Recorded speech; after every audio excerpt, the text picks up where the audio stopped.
to start from the beginning, so to say, for the audience who don't know you. David Icke, most people know you, but not everyone. And we have to, for starters, we need to talk about what you are associated most with. That is the reptilian agenda, and that we are divine beings, but we are manipulated from beings that are not from here, or what, and that they are actually the royal family, the British royal family is involved with reptilian beings. How does it work? Crikey, how long you got? It's something that I've been, well, researching is a hardly applicable word in some ways, because to research means to look for, and you do that, of course you do, but after some extraordinary what people would call paranormal experiences in 1990 and 91, my life has become since then this synchronistic series of coincidences which have led me to, and even brought to me really, people, personal experiences, documents, books, and all these different sources that have put information before me in a very coordinated way, like some hidden hand is passing information to you. And it's not just random information, it's information that very clearly, as it comes into my life, has a direction. It has a series of steps. So in the early 1990s, the information that was coming into my life was about the fact that there was a cabal that was manipulating human society and world events towards the goal of a Orwellian global state, in which there would be a world government dictating to every country. Countries would be dismantled and become regions of great power structures. The European Union is a classic. And what we're seeing now with the European Union is the next stage of breaking countries up by destroying them financially, and then centrally dictating financially and in terms of government. And that there was a plan for a global army to impose the will of the world government, a world central bank to impose the cabal's global financial structure and control, and that the plan was for every child at birth to be microchipped as a matter of course. Now that was kind of whoa enough as the information came, and of course with the passage of the years this has been confirmed more and more by the fact that it's happening. Then there was a phase in the mid to late 1990s when, while that other information continued, and has continued to this present day, another, if you like, parallel and connected series of synchronistic situations happened in my life which brought information to me, and this related to the fact that the network of families which go back to the ancient world that are behind this control system I've just described and its ambitions actually take a non-human form, a not just reptilian, though that seems to be the dominant one, but, and I moved on from that too and gone into other levels a bit beyond that, but that there is a non-human force behind this attempt to lock down the world. And then from about 2002, 2003, right to the present day, all these continue. Once they come into my life, these different areas, they continue together. That's why I work 12, 15 hours a day, keeping up with it. But this third phase, from about 2000, 2003, was the most important. Because without this, you can't really understand the rest. And that was about the nature of reality, the illusory nature of what we call physical reality, the fact that solidity is delusional, and that we live in a holographic, illusory physical reality, which is only one level of many multi-levels of this reality, which operates on a waveform level, vibrational level, it operates on an electrical level, it operates on a digital level, and it operates on the holographic level, which we in the conscious mind perceive as the world. And to appreciate that when I look through my eyes, another illusion funnily enough, which is why when people have near-death experiences, they leave the body and they're looking down on the body with the eyes, but they're still seeing. So, I mean, the scale of illusion in our so-called physical experience is extraordinary. I mean, and we've not got to the bottom of it yet. But it is that when I look through my eyes, shall we say, that people think that they're seeing everything there is to see in the space that I'm looking at. No, they're not. They're seeing a tiny band of frequency called visible light, which is so tiny it is ludicrous. And the rest of what exists in this universe, and even mainstream science would say this, although it's Stone Age science I would suggest, but even it sees this, that the overwhelming vast majority of what exists in this universe, in energy, matter, mass, whatever you want to call it, its different forms, we cannot see. And therefore, we are living, if you like, in like a holographic television channel. So,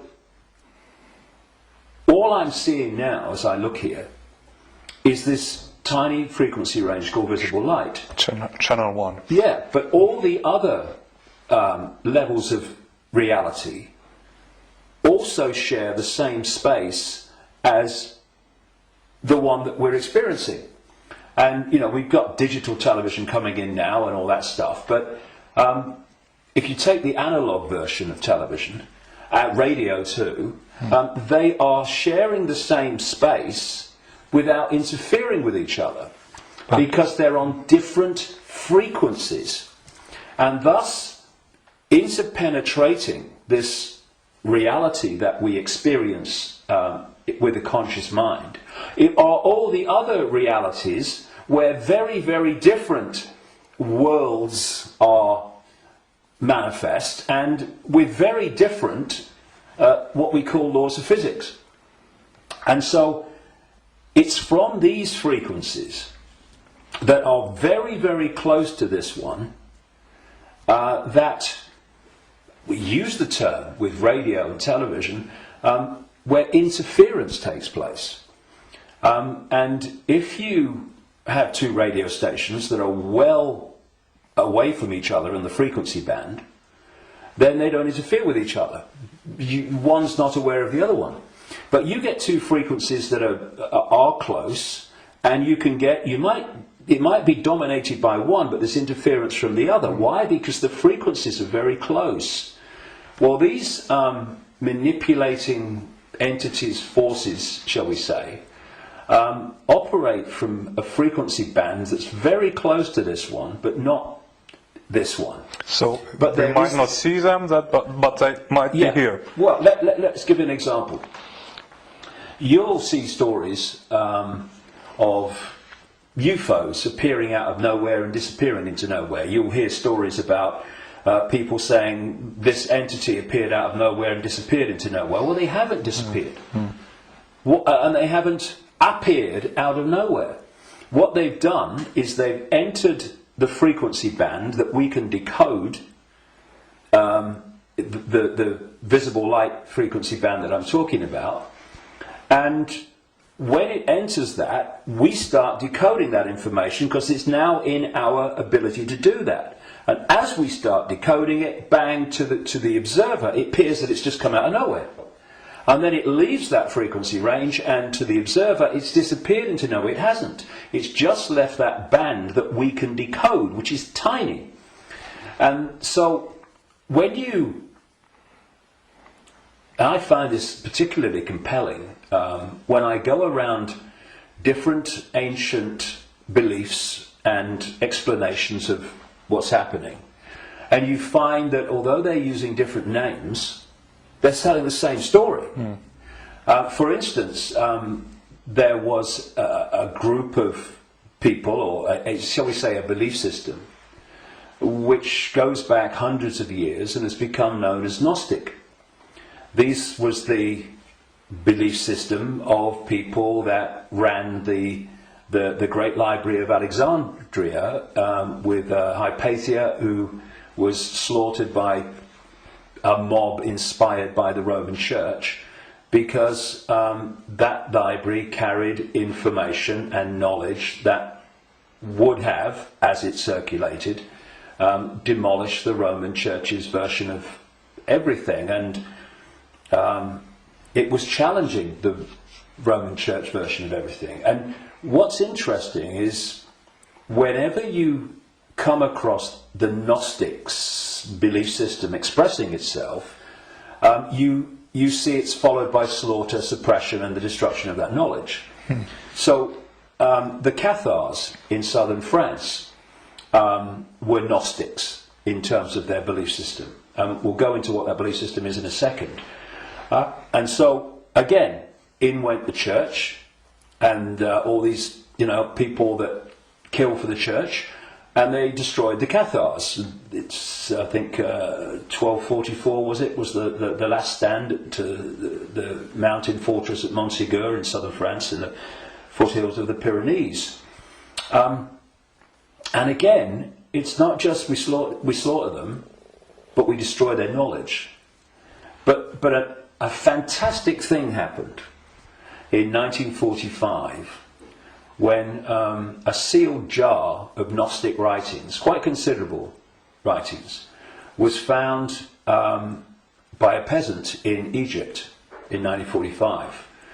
And they describe much of the Gnostic belief system. Now, key in my interest, one of the things, of course, as a quick aside, they were telling a very different version of the Christian story.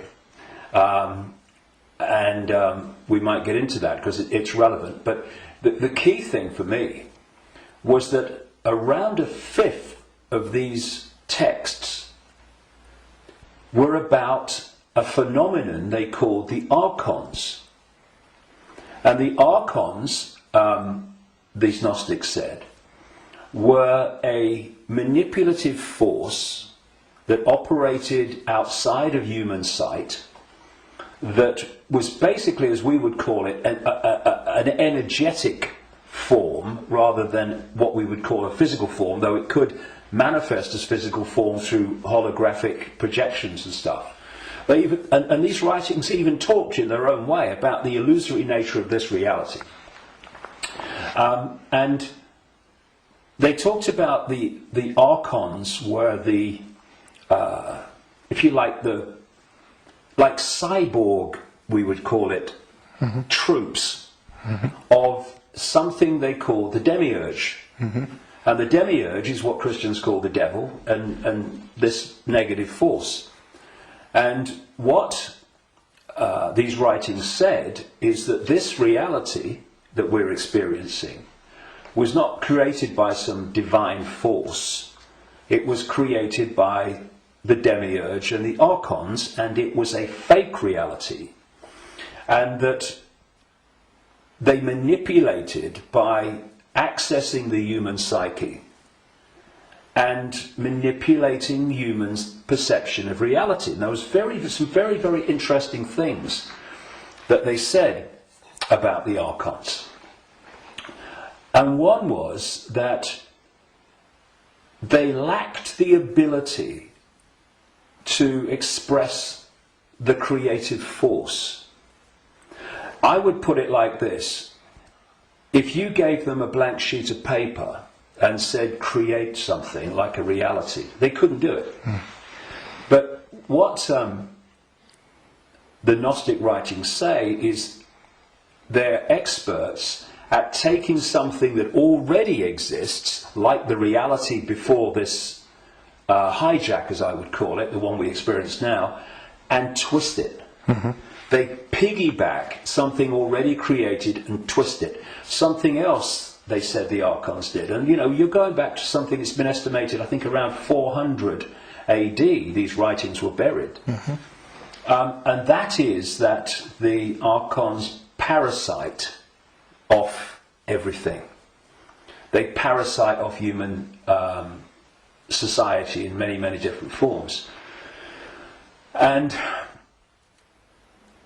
I read this stuff and I'm going, whoa, this is my own books over the years, found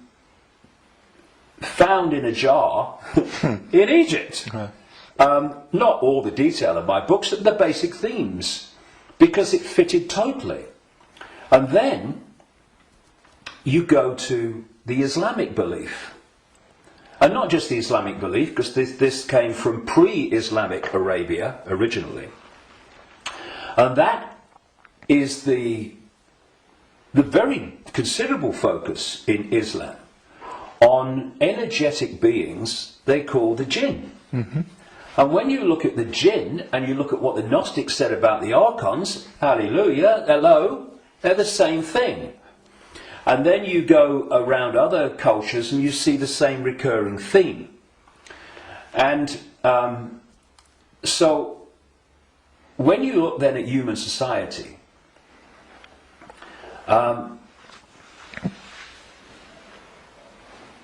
who creates, what is the creative force within human society? Humans. Should be. What do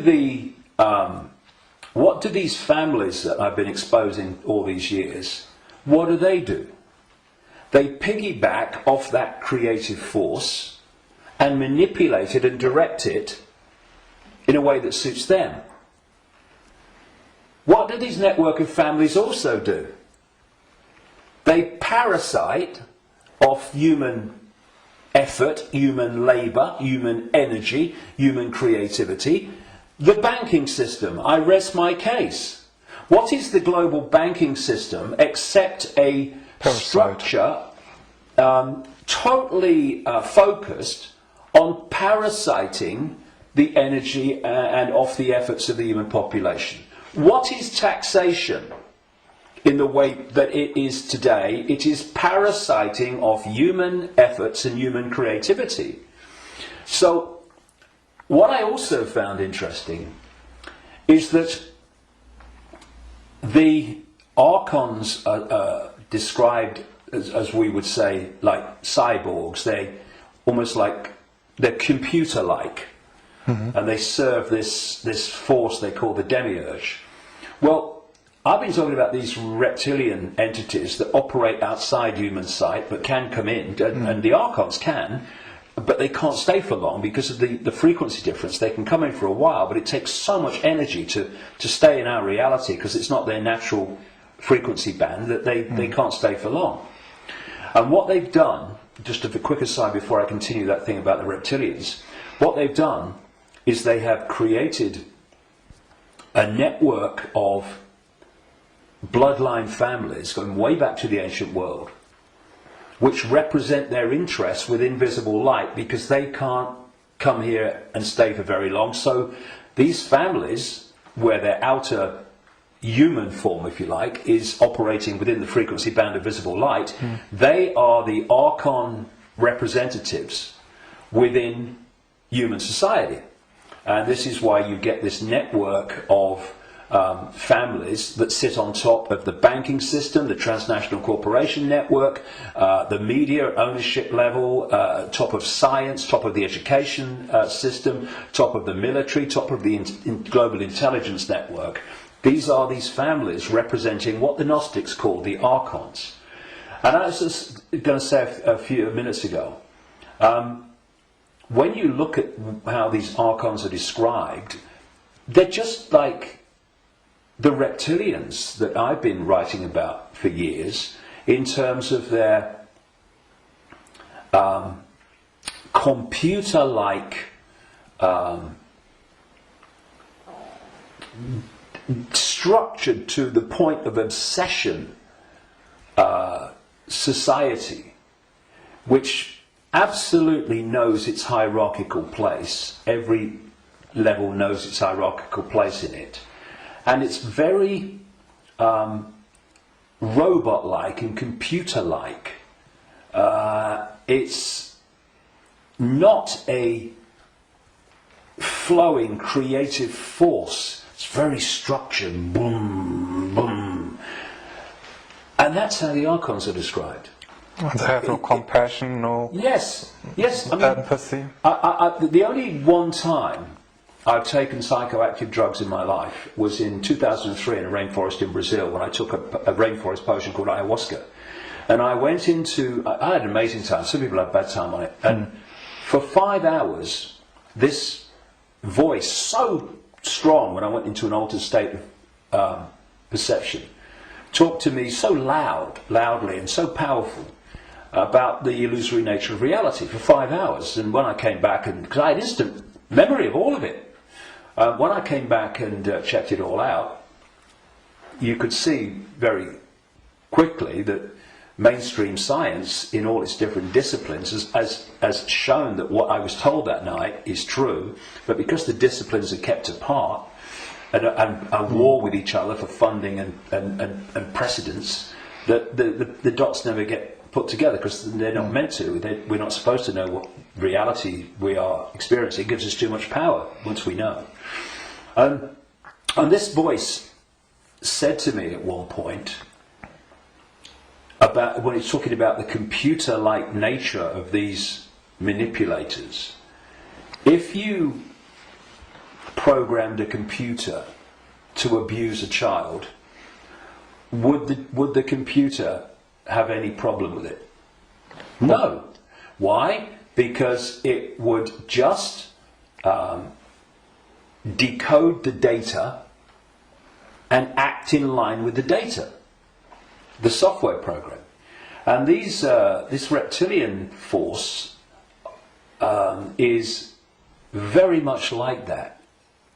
Very structured, very predictable. And interestingly,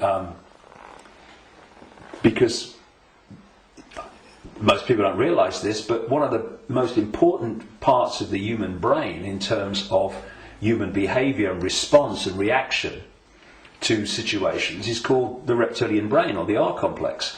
And when you look at the traits of the reptilian brain within the human brain, of course other parts of the brain balance that out, or should do, but when you have more reptilian genetics, those traits of the reptilian brain are obviously more extreme and more pronounced.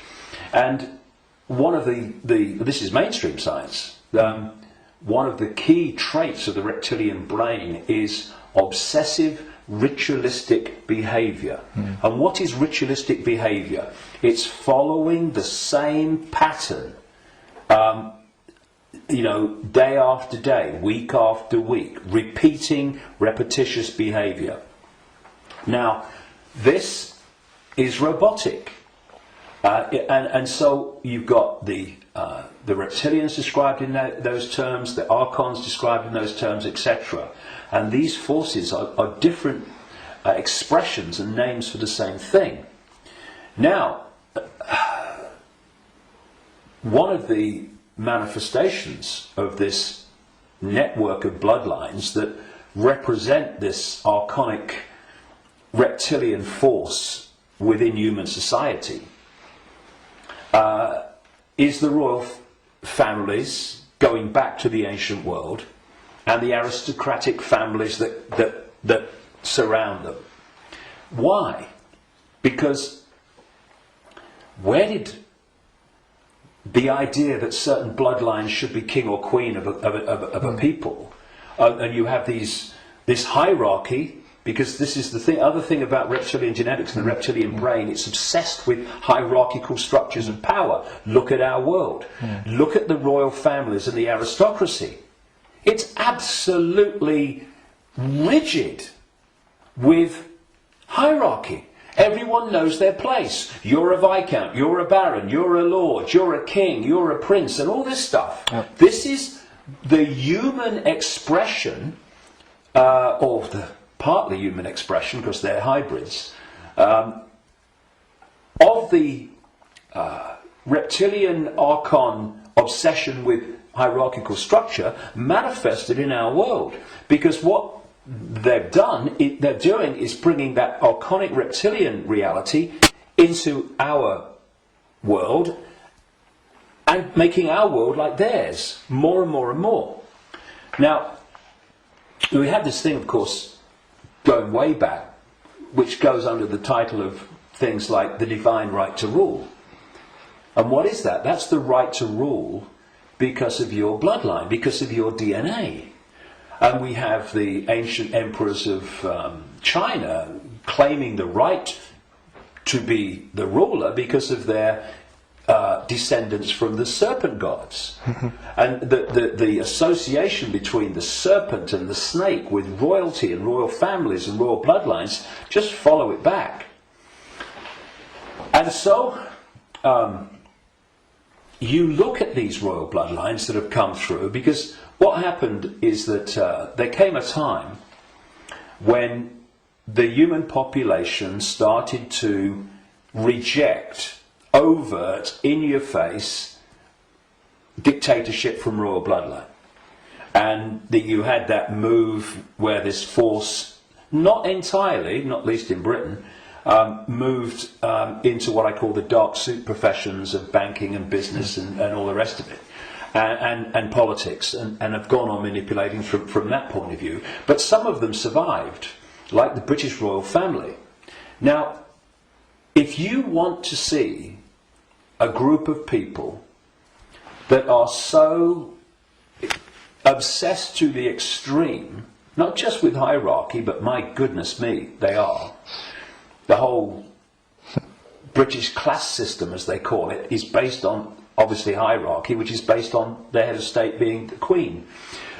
But you want to see a group of people who are obsessed with ritualistic behaviour, look at the royal family. She goes to the same palace at Christmas. She goes to the same palace in the summer. She goes to the same palace in the spring, and so on. And if you look at the royal year, it's ritualistic. It's a hamster's wheel, repeating. And then, and we've seen in the week that we're talking, 60 years, the Queen Elizabeth, 60th year on the throne, the Diamond Jubilee. It's really been in our face in the last few days, and I've watched as much as I can because I wanted to follow the ritual. But, you know, Britain is famous for what is called pomp and ceremony. You know, the guards in red jackets and black hats, you know, like, you know, need a haircut,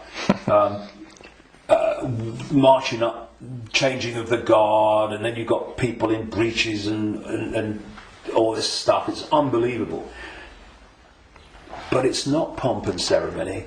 It is ritual. Repeating ritual. So if, you know, I'm saying, and I've said for years and years and years, I've been saying it this week, as this is unfolded, that the British royal family, and the royal families of Europe too, but the British royal family is an expression of this hybrid bloodline which represents these other dimensional forces within human society. And I've described how these other dimensional forces operate, their mentality, how they structured. And you look at the British royal family alone, and it's absolutely a mirror of the very traits that the Gnostics, etc., have spoken of in terms of this archonic other dimensional force. So, you know, it's very challenging, obviously, for people that have not researched this and not been through the experiences that I've been through in terms of things that I've seen and things that I've experienced and things that I've read and researched. And also because from cradle to grave we are given a certain version of reality, boom, you know, education system, peer pressure, media, all the way through, to actually go and encompass the possibility of what I'm saying. But you know, it's like Gandhi said, even if you're in a minority of one, and I'm not anymore, far from it, but even if you're in a minority of one, the truth is still the truth. And it's not, it doesn't become an untruth because people can't find the capacity to see it's possible. It's just, you know, people say, that's impossible, that can't be done, that's crazy. But what are they doing? They're just looking at something from a certain point of observation. And if their point of observation has been just to take in the programming that's imposed upon us from the first moment we become conscious in this reality, then they'll see it in a certain way and they'll say, that's crazy. But if you spend 22 years researching it, you're looking at it from a completely different point of observation, and to you, it's blatantly bloody obvious. And it's bringing those two points of view together that's the challenge, because what is happening in the world and what's behind what is happening in the world is so massively different, fundamentally almost indescribably different to what we're told is happening, that's the chasm that is probably more than anything else the greatest defence vehicle that this conspiracy has. It is so extraordinary that people think it's not possible, and anyone that talks about it must be crazy. But it is changing. All right. On the other hand, I just wanted to ask that people waking up and people are coming to your lectures now to the thousands, and you have full halls, and you want to do a big event in the Wembley arena with probably thousands of people. So it's important, if you know all these things, that they're pretty frightening, that we are being manipulated for thousands of years. On the other hand, we are divine consciousness, you said, and we just have to change our perception. What can we do now that we know that we are being manipulated? How do we get out of it, and can we get out of it? Well, you have to go deep in the rabbit hole for this, and of course you're constantly going deeper or trying to go deeper. But see, there are many aspects to this. When again you scan the ancient world, including texts that came through to be things like Genesis and the Bible, there is another common thing, and that is that there was an interbreeding. I'm sure it was direct interbreeding, but interbreeding. There was genetic manipulation of the human form, and this is my view after 22 years of researching this and the information coming to me. Before this force hijacked our reality, humans were very different, and it's so different. I won't call them humans, I'll call them earth people. And they were a heart-censored society, in the sense that, you know, we have this holographic body, and interpenetrating all the different levels of the human form, energetic and holographic, are vortexes that have become known as chakras, wheels of light, as they call them in Asia. Vortexes which interpenetrate these different energy fields. And it seems there are 7 basic ones, foundation ones, many others, but foundation ones, going up through the human form, and this one is the key, the heart. This vortex connects us to way out there, to far higher, more expanded levels of awareness than anything else. And the organization, there's an organization in America, it's called the Institute of Heart Math, and they research the power of the heart. Heart math. Yeah. Sounds good. And they have, they've been doing it for a long time now, they have found that the most powerful electromagnetic field in the body field of electromagnetic fields is the heart. There are more nerves going from the heart to the brain than coming the other way. Mm-hmm. And that when the heart energetic field is in what they call coherence, in other words, balance,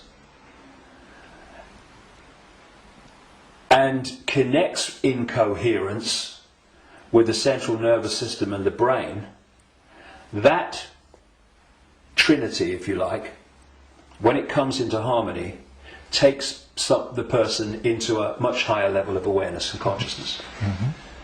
The key is the coherence of the heart field. Once you knock that out, you knock everything out, and what's left then as the arbiter and decider of reality? This. Now, this is a great servant to this. Mm-hmm. It's not a great master when it's in control of our perception of reality. And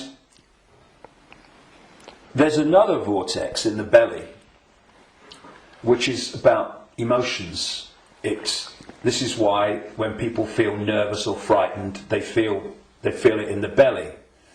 And you know, they need to go to the toilet. It's because the imbalance caused by the fear and nervousness in the chakra, the vortex linked to emotions, is affecting the balance or imbalancing in the same way the intestinal system and what have you.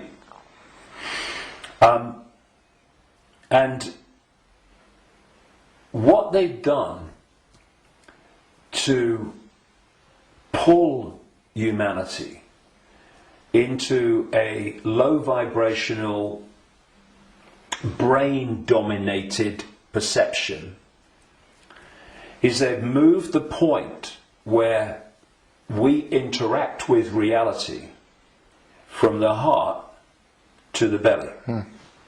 They've done it genetically because, as I said in my last book, Remember Who You Are, I'm saying that on the level of human DNA that they call junk DNA, which is anything up to 98% non-coding DNA, they call it junk DNA because they don't know what it does. Well, some cutting-edge scientists, not least in Russia and some in America, are pointing out that actually within so-called junk or non-coding DNA is a language, and it's a very it's a language that you can see and you can uncover, and it operates very much like human language. It has many of very closely the traits of how human language is sequenced. This is how this language, as they call it, within so-called junk DNA is sequenced. And they're talking about the fact that the human language, which is what? Vibrational fields. That's what it is. We hear the words, but only when the brain decodes them. What's passing between me and you now is not the words and what people are hearing. What's passing between me and everybody is not words. It's a vibrational information field generated by my vocal cords. People are only hearing the words when they decode that information. So everything is vibrational waveform at its base, even language. DNA is waveform, like the body is waveform in its base state.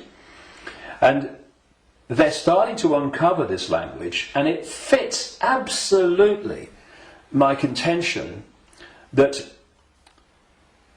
part of this genetic manipulation was to put into junk DNA what I call biological software programs, and they are basically perception programs. So if you put a disk into a computer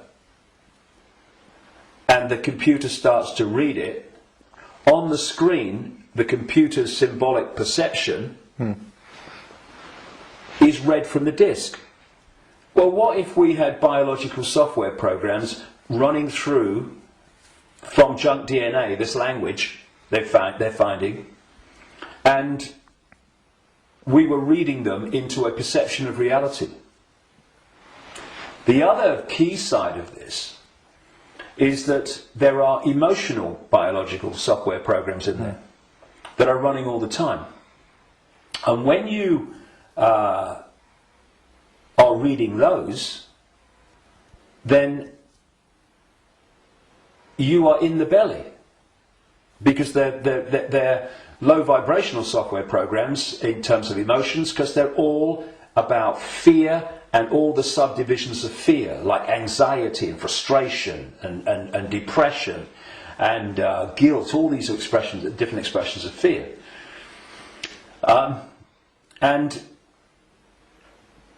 if we do not open our minds, I call this the human body-mind computer, biological computer. If we don't open our minds and let the true self in, consciousness, then humans are operating literally in a closed system in which the DNA emotional and perception programs are running and not being challenged by a level of awareness that is beyond the program. So basically, people talk about the blind leading the blind. What humans are is the program leading the program. And it is my view, and this may be shocking to people, even some who've been along this road a bit. It's my view, after 22 years of putting this together, that the vast majority, at least, of humans have been going through entire lifetimes without having a single original thought or emotional response. Now, when you've got psychologists, I mean, Carl Jung, the Swiss psychiatrist, talked about this, but others too. When you've got psychologists that say that they can break down the human personality into 12 major archetypes and combinations of them, well, at the level of awareness, at the level of consciousness, at the level of the true self, we are infinite possibility within an infinite reality of infinite possibility. How on earth can you break down that into 12 major archetypes and combinations of them? It's ludicrous, you can't. But what can you do that to? Computer programs. And that's what we are.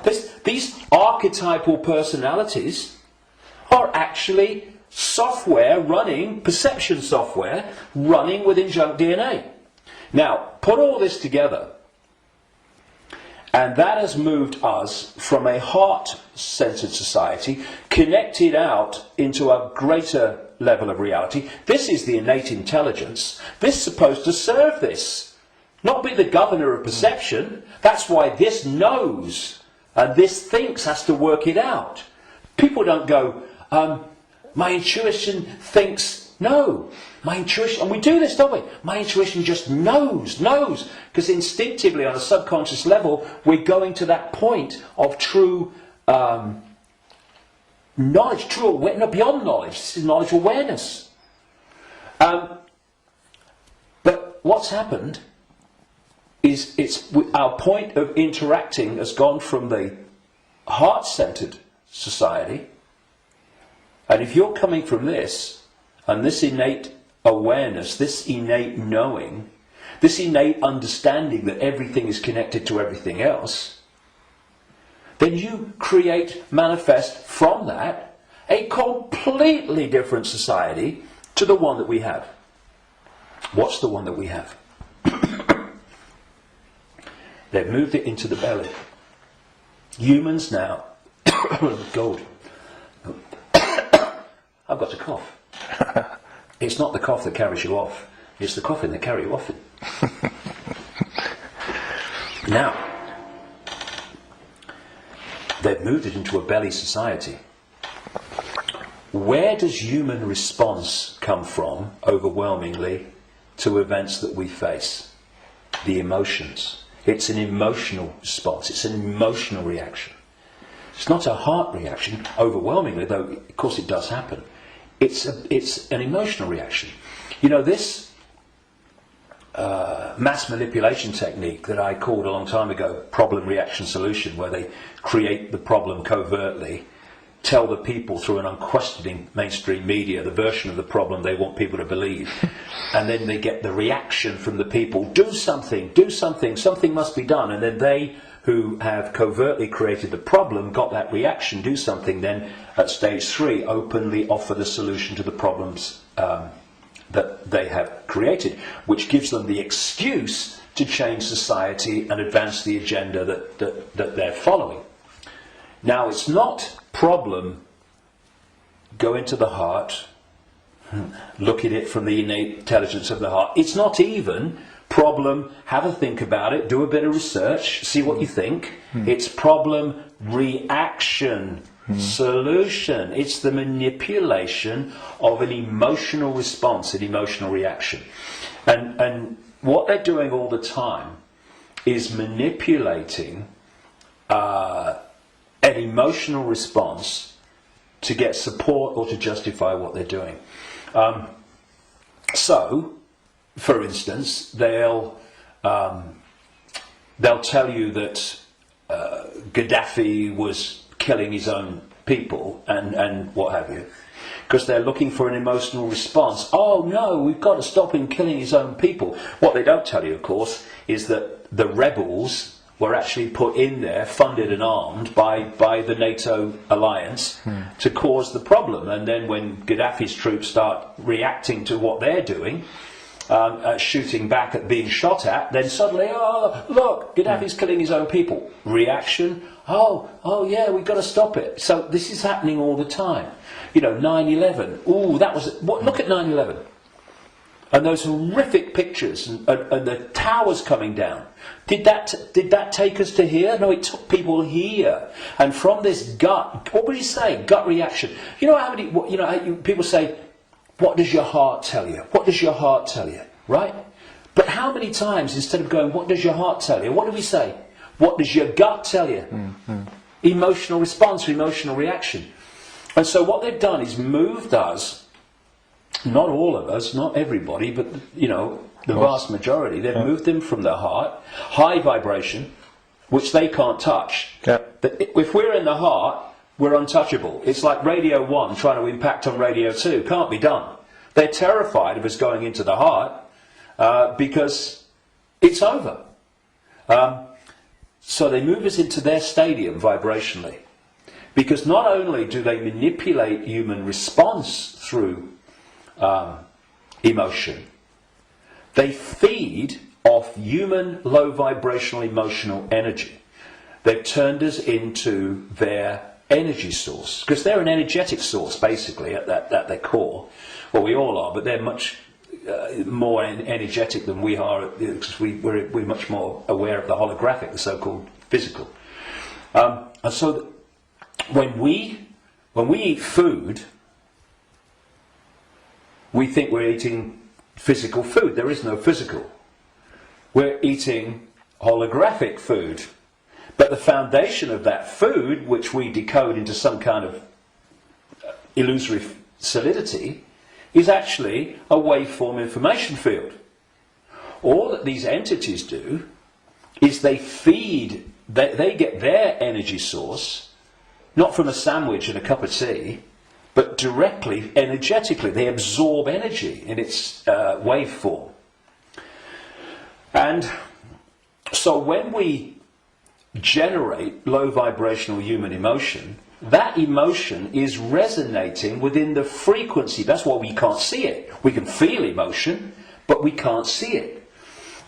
Because it's vibrating within another frequency band beyond visible light. And that's the frequency band that these Archons, Reptilians, overwhelmingly operate in. So every time we generate fear and all its offshoots, we're feeding them energetically. So you get a war, a 9/11, a global war, and it's you get an economic crisis where parents now in Greece are giving their children away or selling their children because they can't afford to feed them. Can you imagine in that one incident with one set of parents how much is generated here emotionally from the horrific? I can't even think about it. Imagine what it must be like. And that's just two parents. You get that operating. Look at the world. Look at the world every day. All over the world, in all its different expressions, how emotional energy is being generated and produced by the circumstances that society has been structured to create. It's an orgy of energetic vampiring. And so, when Morpheus in the Matrix held up a battery and said, the Matrix is a computer-generated dream world made to turn humans into one of these, that is a profound truth, because that's what we've become. Not so much batteries, though that was a good symbol, but actually generators, power stations, generating this energy. So we have this situation, if we bring these strands together at this point, in my contention, that these perception programs are running through junk DNA, and the emotional software programs, biological software programs, are running through non-coding junk DNA. And as those programs are running, and as society is structured so that it generates situations, in computer terms, data, that trigger those programs, and bring them to the surface where they're more impacting upon our behaviour and responses. You are locking humanity into this closed system where the program programs the program, and you're also pulling people from the heart, high vibration, down into low vibrational belly emotional vortex, which is pulling humanity into the predator's vibrational stadium, and in doing so they are able to trawl and vampire the energy that emotional state and response is constantly generating. Now, I've talked for a long time from your question, what can we do? Because that background, I suggest, was fundamentally necessary. So what do we do? What can we do? It might sound trite and all the rest of it. I mean, because what we've got to do, of course, is we've got to stockpile weapons. We've got to create human armies to fight against them. And we've basically got to try to do all the things to them that they do to us, right? And where does that take us? First of all, it makes us them. And secondly, if we go down that road, will do what? We'll produce more and more and more of this low vibrational emotional energy in the hatred and in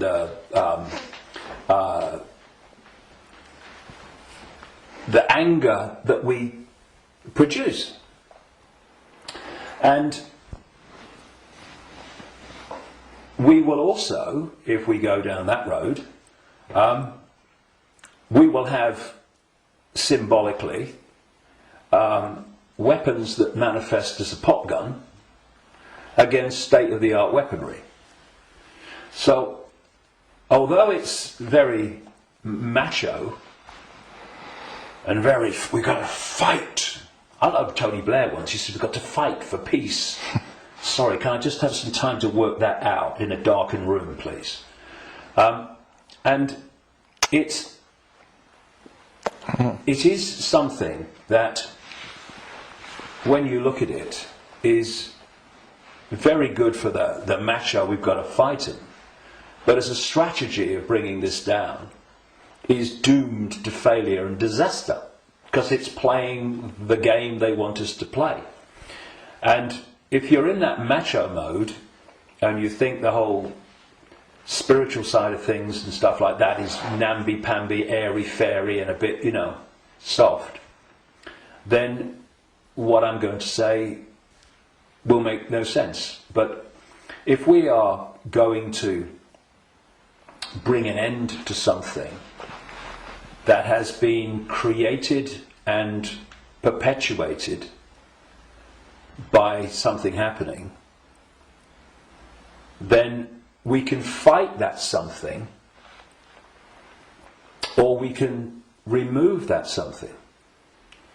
And if you've got your finger in, a boiling pan of water, well, you can turn the gas off, or you can literally take your finger out. In other words, instead of finding a solution to the problem, turning the gas off, not really a solution, your finger's still in there, you remove the cause of the problem.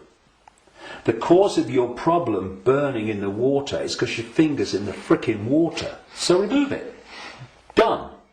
And if you look at any situation that we want to change, you will always find that removing what has caused the problem is always far more effective than finding a solution to the problem that you caused.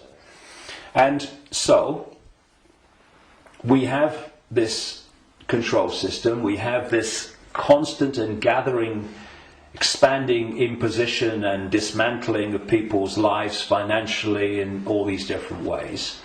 And we can say the solution is to fight the system and get out on the streets and fight and all this stuff.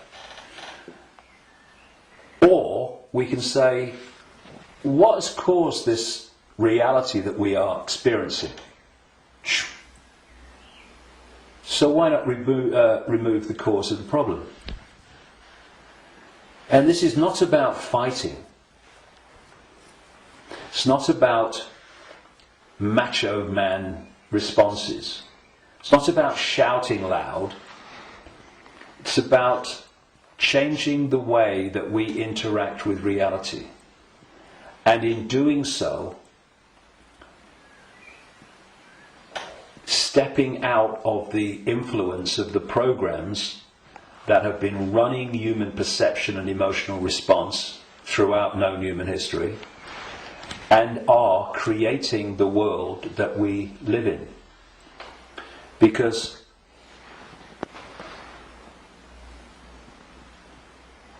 if I go back to what the Gnostics said about the Archons, they have no creative energy. They can't make things happen. But we can. We can, yes. Which is bringing us to an interesting point. We can manifest. What this manipulative force has done has programmed humans to use that gift of manifestation to manifest what they want. And so, if we manifest from our perceptions of reality, then manipulate their perception of reality, and they'll manifest what you've manipulated them to perceive as reality. So, I see people challenging war and conflict when their own lives are full of conflict. Now, we live in a holographic reality at this conscious mind level, and there's a very unique and fascinating trait and characteristic of holograms and holographic reality. Every part of the whole is a smaller version of the whole. So if you take, for instance, in the holograms that you buy in the shops, if you take the waveform holographic print, which is on the print in waveform information, and you cut it in four, and you fire the laser which reads that information in effect and brings the three-dimensional holographic image projecting from the waveform information on the photographic plane. If you cut that into 4 and put a laser to each 4 pieces, you will not get a quarter of the whole picture. You'll get 4 quarter-size versions of the whole picture.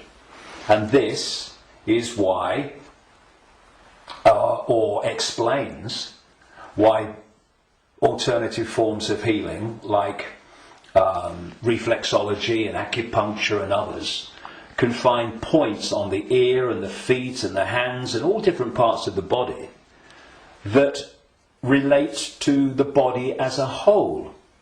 Thus, reflexologists can work on a part of the foot and impact upon the heart or the liver, depending on where they're doing it. And I've known and talked to reflexologists and people like that over the years, and they know it works, but they're not sure why it works or why there are points on the foot and the ear and everything that relate and impact upon the body as a whole. Well, it's simple when you realise that this reality is holographic, because every part of the whole is a smaller version of the whole. The body is a holographic manifestation, it's a hologram.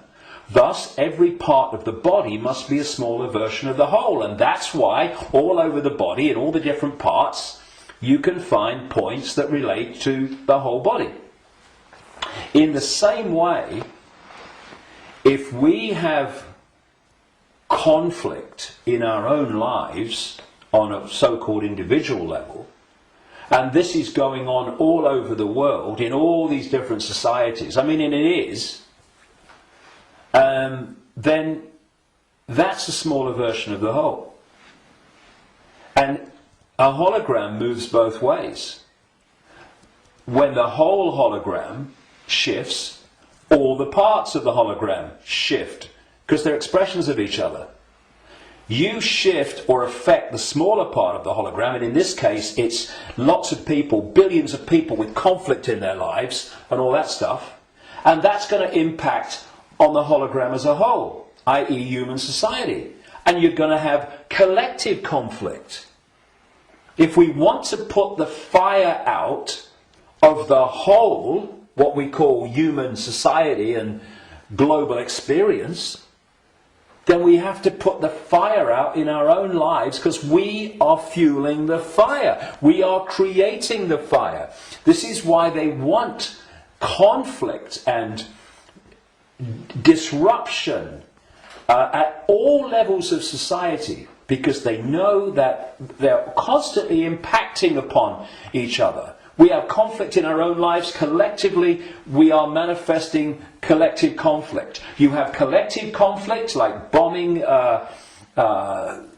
Libya and Iraq and what have you, and the global conflicts. Those collective conflicts then impact on the individual that reacts to them with a lot more emotional, belly-based emotional response. So everything is connected to everything else. Everything's impacting on everything else. Now, those behind this manipulation of human society, they know that. And they have been playing humans like a violin for so long. And this is why, not the only reason, but this is why they created human religions in this part of why, because there were many whys for that, and why they created human science, which is, I call it Stone Age science. It's song sheet science. It's not science. It's just a bogus explanation for reality, so we don't see the real one. This is why the nature of reality is hardly, if any time, discussed in schools or education in general. And I travel around the world. I've been to 50-odd countries, many of them many times. I've seen the streams of television channels, not least places like America. You're going through the zapper button, and there's channels after channels after channels. I have never seen one that was asking the question with an open mind, Who are we? Where are we? What is reality? Now that is ludicrous. I mean, we have a situation where probably the vast majority of people go through a lifetime, until they come to the end of their lives and they're thinking, you know, where do you go? Who don't even think about, who am I? You know, you say to them, who are you? Oh, I'm Charlie Jones. I drive a bus. And they'll tell you your family history, they'll tell you their life history and all that stuff. That's not them, that's their experience. And human self-identity identifies who we are, self, with our experience, with our name, with our job. Who are you? I'm a banker. No, that's your experience, it's not who you are. And so when you lose touch with who you are, and you lose connection to the true self beyond the program, then what's left is for the program to run and dominate our sense of reality. Our sense of reality becomes our point of observation by which we judge everything, and the emotional reaction from which our judgment and response to events comes. And it's a closed, ever repeating cycle. And unless we break it, then this will go on. And we break it by moving our point of attention, the point at which we interact with the world, from there to here. And you know, I had some amazing experiences in Peru in 1991.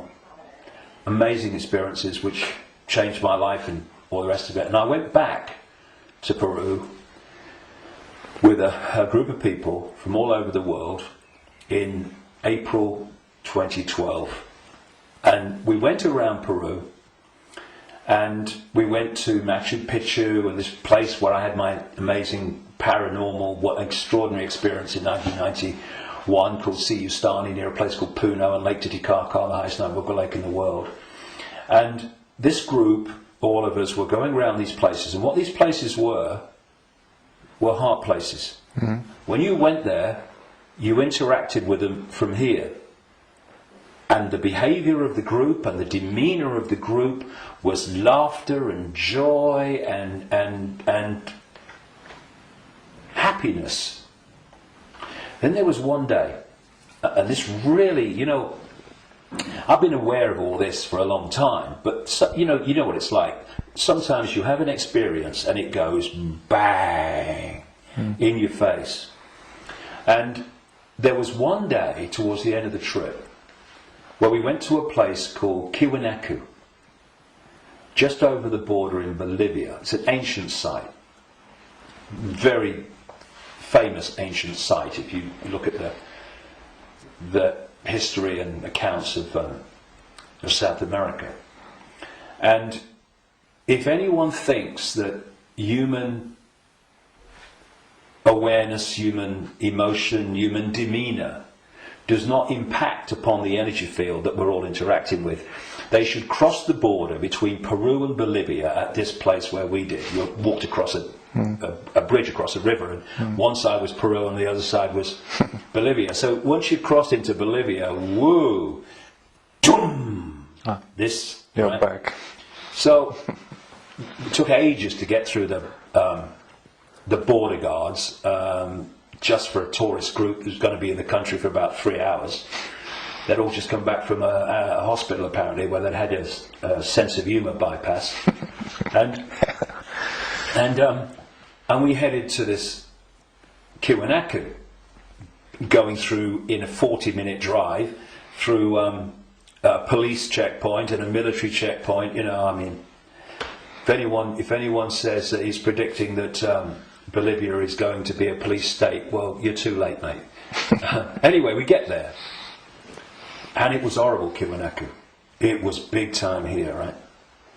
And I felt this in many places around the world, and they've all been connected to human sacrifice and rituals involving these entities operating in other other levels of reality, but interacting with this one. This is what satanic rituals are. They're the interaction. This is why they do certain things and repeat them. They're creating an energetic environment which allows interaction and even the manifestation of these entities within the rituals. This is what sacrificing to the gods was all about in the ancient world. Because when you sacrifice someone, the people doing the sacrifice, they drink the blood and eat the flesh, which is what this whole Roman Catholic thing is really about. Drinking the blood of Jesus and eating the flesh, that's just a mild bloody cover for what goes on in the background. But on the other levels of reality, while this is going on, these entities, perceived as the gods, are feeding off the terror of the victim. Right? This is sacrifice to the gods. Anyway, we get to Kiwanaku, and it was that kind of energy. Ooh. But what I noticed was the demeanour of the group changed. People weren't happy. They were not in a good space. And there was this lovely guy, Mark, a lovely Irish guy, and the change in the behaviour of the group was so pronounced that on the way back, which we got back into Peru, where everyone started getting a bit happy again, I asked people if they wanted to go on the microphone on the bus and explain, their experience. And Mark said, and Mark was a lovely, lovely guy, all laughing and dancing and all the rest of it, all the way through Peru. And he said, when I was at Kiwanaku, he said, I just wanted to shout abuse at anyone that got in my way when I was trying to take a picture. And I just felt so different. And I won't labour the point, but having, seen it and experienced it and seeing the response, you could see Peru, what a world that would be. And then Kiwanaku, the world that we have today. And we really got to move to here. And I would say to people, it's a challenge in this world, because virtually everything in this world is designed to push you here. So when you're responding from a belly emotional point of view, and you can do it with your mind, with your consciousness, you just move. It's moving your point of attention. That's what it is. You move your point of attention, and you move it here, and feel that point of attention here, not here, and you'll see the situation you face. I know because I've done it myself, and I've talked to others about doing it, and they have, and they say, yes, it does work. You get to bring it to here. A situation that you're facing looks very different here to here, and vice versa. This is what we need to do. We need to become the heart-centered society that we are being hijacked and manipulated out of. Now, it's not just about moving your point of attention here and seeing the situation from here. Once you move your point of attention here, the vortex opens. Because now you're interacting with it, with your own awareness, instead of interacting in a way that's dominated by this emotion. And when that opens, what comes through that energetic channel is innate intelligence, innate insight, innate knowing. And suddenly you're seeing the world and getting insights into things, and you're seeing what is happening as it is, and not as this is programmed to see it. And this is programmed to see it. You see, the brain, isolated from the heart, works in unison with the emotional chakra, and these two in unison, crikey, they're a bloody nightmare. Look at everything about human society that you don't like. These two buggers working in unison are where it comes from. So this. we go there. See, this, I'm talking about these emotional and perception programs that I say are running through junk DNA. Once the heart is no longer impacting in any way significantly on our sense of perception, on our sense of reality and all the rest of it, our sense of response, then the brain becomes the governor of our what? Perception, which is dictated to the brain, once this is out of the way, which can override those bloody programs running through junk DNA. Piece of cake. You know, this is where the power is. This is what they're terrified of. So once that's closed down, this is what's done by the program of the way society is structured, then this becomes the governor of perception. And what it is doing, it is decoding as a sense of perception the perception programs running through junk DNA. And that perception of something becomes an emotional response to something, and this is an emotional response from the programs running through junk DNA of the emotional programs. So here's your, if you like, your holographic manifestation of the perception programs of self and the world and reality running through, and here is your holographic expression in response and reaction of the emotional programs running through junk DNA. And these have created the world we don't like. They've created the ability of the few to dictate to the vast majority. Because this will never see it. This will never get it. Except up to a point. This can get to a point where it can see the names, dates, places, Bilderberg group level of engineered wars level of what's going on in the world. But seeing where that is coming from, what's behind it, you've got to go in here. Because if you don't, you can't get into the rabbit hole. Because this can only go so far. And it's my view, and in my experience anyway, that if you are an expert in 9/11, in engineered wars, engineered banking scams, manipulated political nonsense, then you are still walking around the outer rim of the rabbit hole. You've not even entered it yet. Because it's still the movie. This holographic reality is like a holographic movie, and when a movie has hit the screen, that's it, it's a done deal. You've got to change the movie now. And that's what this world is, this holographic world. Because what the human body computer is doing is taking vibrational waveform information, which is what the five senses do. It's turning into electrical information, same information, different form, and it communicates that to the brain and the whole genetic structure, in fact, and that decodes it through into the digital and then the holographic. So the holographic, this apparently physical world, is the end of the story. That, in movie terms, is the movie hitting the screen. You ain't going to change it. You won't stand up in front of a movie screen and start shouting at the screen and telling the movie to change, will you? People will go, you're mad, mate, you're mad. If you want to change the movie, you've got to change the real. It's being projected from back here. But that's what we're doing. You know, so many ways that people respond to this conspiracy when they meet it at some level. It's, we must get out in the streets and protest. Well, I'm not saying don't. But that's still trying to change the movie when the movie's hit the screen. If you come back and go deeper in the rabbit hole, and you understand where this movie's being projected from, which is from other frequency bands of reality through the Illuminati families and the Illuminati structure within visible light human society to become the movie we call human society, then you can go back to the point it's coming from, and therefore you can change what's coming. You can change the movie. And that's what we need to do. And to do that, you know, those that... And I'm not knocking the five sense level of the conspiracy and communicating it, 9/11, manipulating. I'm doing it every day on my website. Books are full of it. We need to know that. But if we only do that, then basically we are seeing the outcome.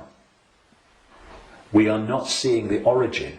And you cannot change an outcome without changing the origin. And so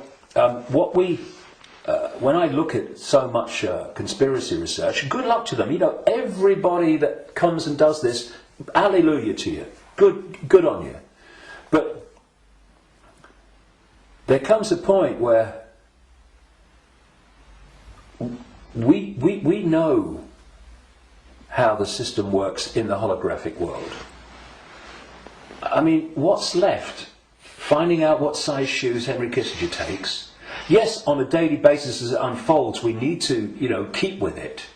But, okay. But are we going to become recorders of our own enslavement? Oh, see, I told you they'd do this next. Look, they're doing it.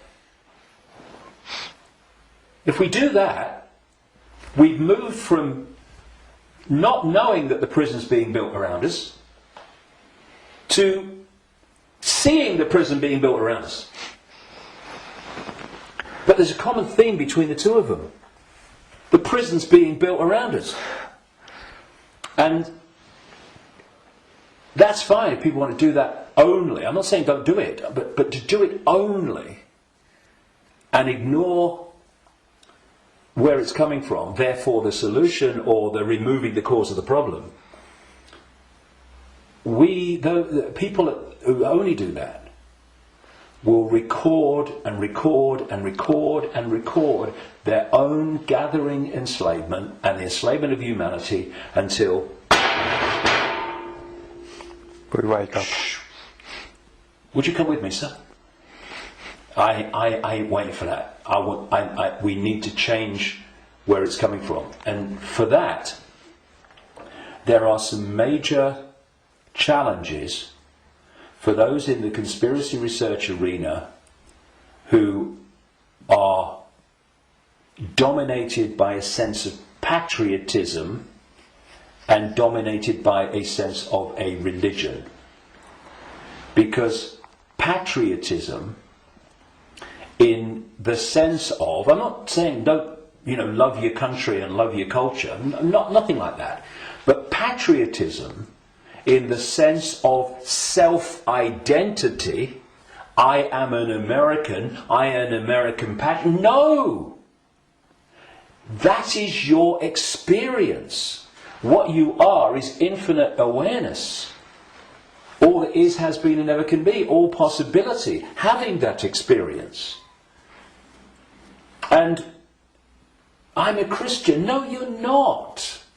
That's the belief system you have chosen to take on as your persona. But it's an experience of being a Christian. It is not who you are.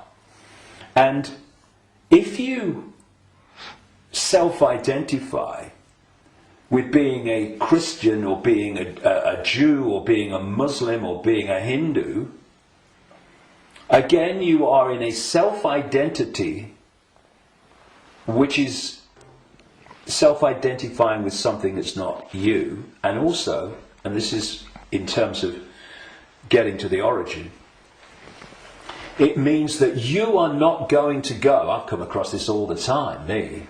I mean, I'm the guy that people in mainstream society, they see conspiracy researchers of the five sense nature as extreme and crazy. A lot of them see me as extreme and crazy. Because if you think that all you need to know about life and reality is between the covers of two covers of a book written by who knows when, and who knows what circumstances, the Quran and the Bible and all the rest of it, then and what that tells you are and reality is and how it all works, you ain't even gonna begin to go down the rabbit hole into the areas that we need to understand. Because if you do, you immediately realize that your religion is part of the conspiracy. I talked earlier about the Archons and this Demiurge, that this like devil figure, as Christians would call it,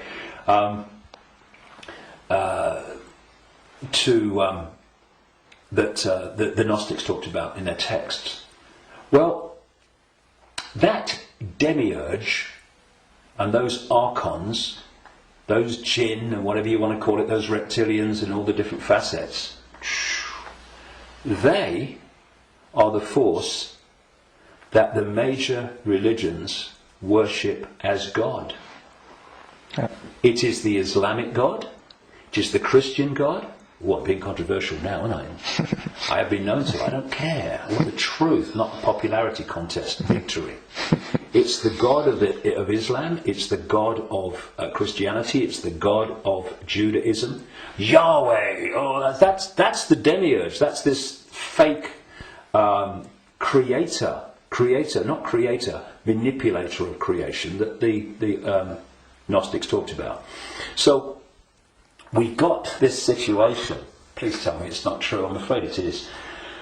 But it doesn't have to be. We just change it and it's gone. But where this unseen network that the Gnostics talked about, all these people talk about, have created this conspiracy, this network of human manipulation of politics and business and banking and all the rest of it. And some people, increasingly large numbers of people, fantastic, have started to see that and challenge it and try to expose it. But at the same time, they are welded to religions that are worshipping the very force that created what they're trying to expose. And I suggest what we need is, yes, to move here, to open this and let consciousness in, but we also need a blank sheet of paper. A blank sheet of paper that says, okay, all preconceived ideas over here. All preconceived beliefs and perceptions of reality over here. Now, from this point, what goes on that sheet of paper in terms of my perception of reality comes from information, comes from innate knowing, does it feel right, and comes from it standing up on the basis of credible information and intuitive knowing. Now, some of these preconceived beliefs, they might be able to be put back. Maybe, I don't think many will. I don't think any will, really, but they can be. But they're not there on the sheet of paper dictating reality by reflex action. That David Icke, he talks about shape-shifting reptilians. He's mad. It's not possible. No, you do not believe it's possible, and thus you are dismissing what is absolutely explainable, not because you've researched it, not because you've even looked at it, but because that program, which is dictating your sense of reality, cannot encompass it. Thus, people say to me, and have said to many people in this arena, when the actions of these families have been exposed, they'd never do that. No, mate, you would never do that. They would and are every day. It's this, and then you say, well, how much? I've said this to television interviews in the mainstream, but they're like, loads of rubbish. And I say, well, I've been to 55 countries, many of them many times. I've researched this full time for 22 years. How much research have you done on this subject? Zilch.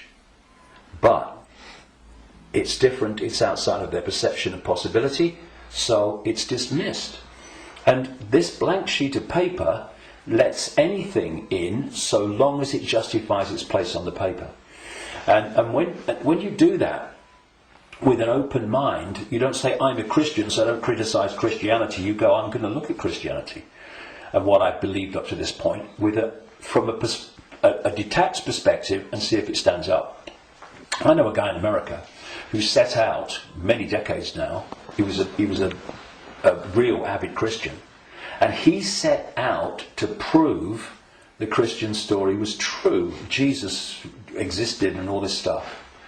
And very soon after this, as he started, I'm going to show it. Of course, what he realised very quickly is the evidence is all the other way, and he became a conspiracy researcher. Because then he's going, well, nothing of it. If I've been duped on this, what else am I being duped on? And then the dominoes start to fall, and you start to see the greater conspiracy. But he had an open mind enough to see that when the information was going in a certain direction, he was willing to go with it. But a lot of people that are welded to religions, they don't want to look at the information. And you can be a religious believer, and you can go to the 5 sense level of the conspiracy, because you can say it's Satan and Jesus is coming, and it's Armageddon, and it's the end times and all that stuff. You can do all that from a Christian perspective, but you ain't going to get in the rabbit hole. To do that, all those belief systems have to go, because they're there to censor the true self. Okay, thank you, David. That's amazing, and a lot of information, and a lot to think about. But the important thing is not to think, but to know, to feel, and we all have the ability and the what humans have.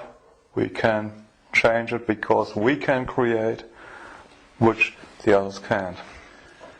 Yeah, so they create through us, and the difference is, and the way to turn this around is to, instead of having our sense of reality manifest as our experienced reality by external forces manipulating our sense of reality, which becomes our experienced reality, we get rid of that influence, and our unique perception of reality becomes our unique experience of reality. Do you think we've got a world worth living in then? Do you think 2012 is a year that a lot of people say then there will be a major change? Do you think that's happening? Well, I've not gone along with that in the way that it's just been described in many ways.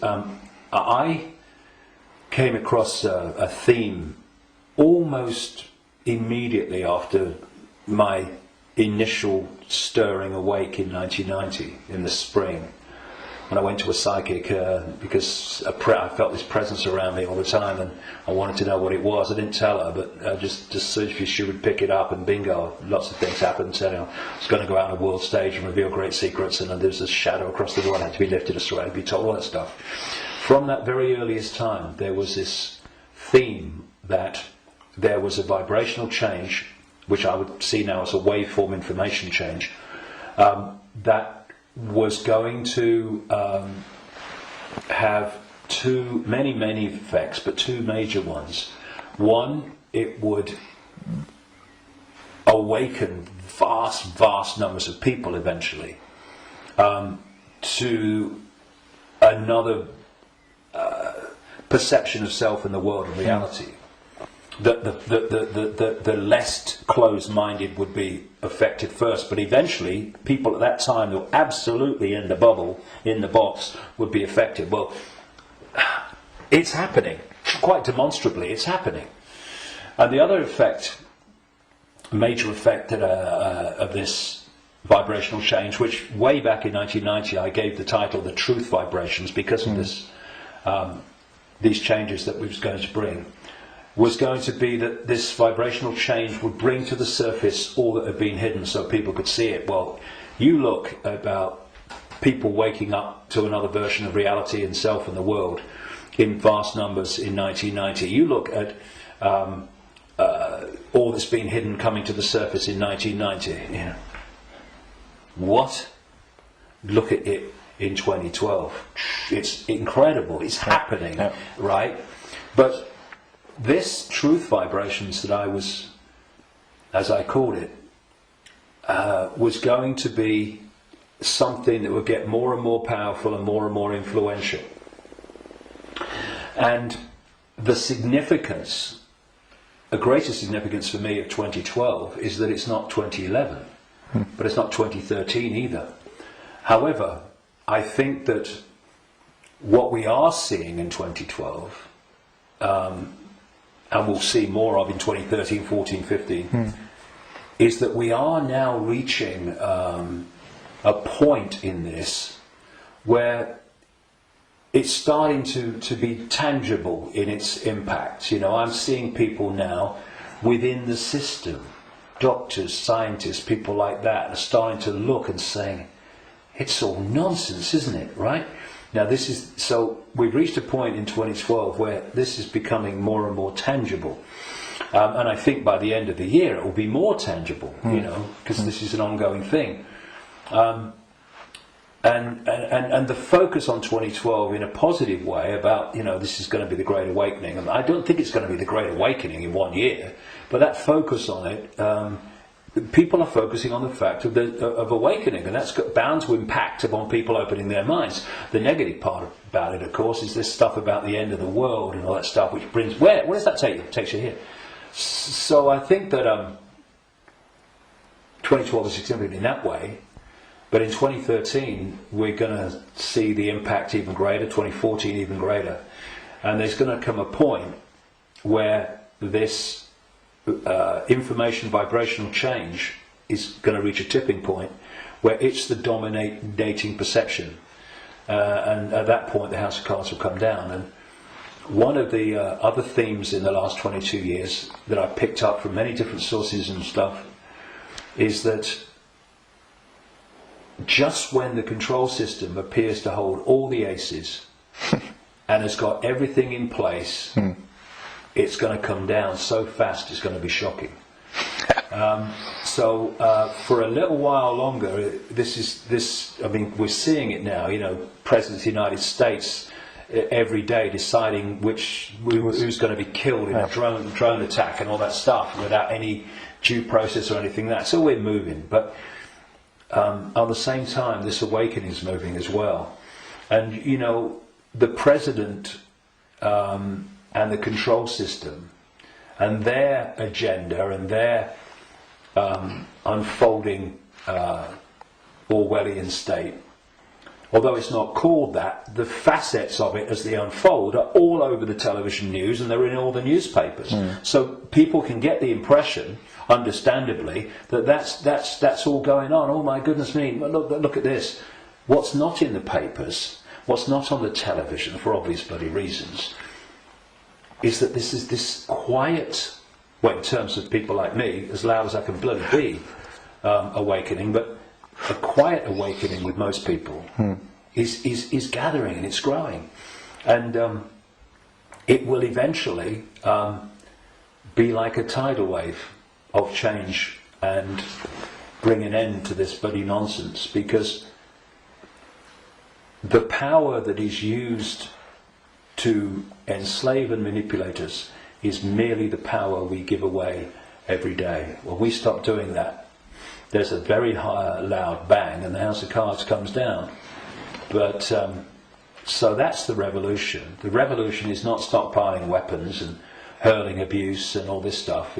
The revolution is remembering who we really are and the power to dictate our own reality collectively and individually that memory brings. That's the revolution, remembering who we are.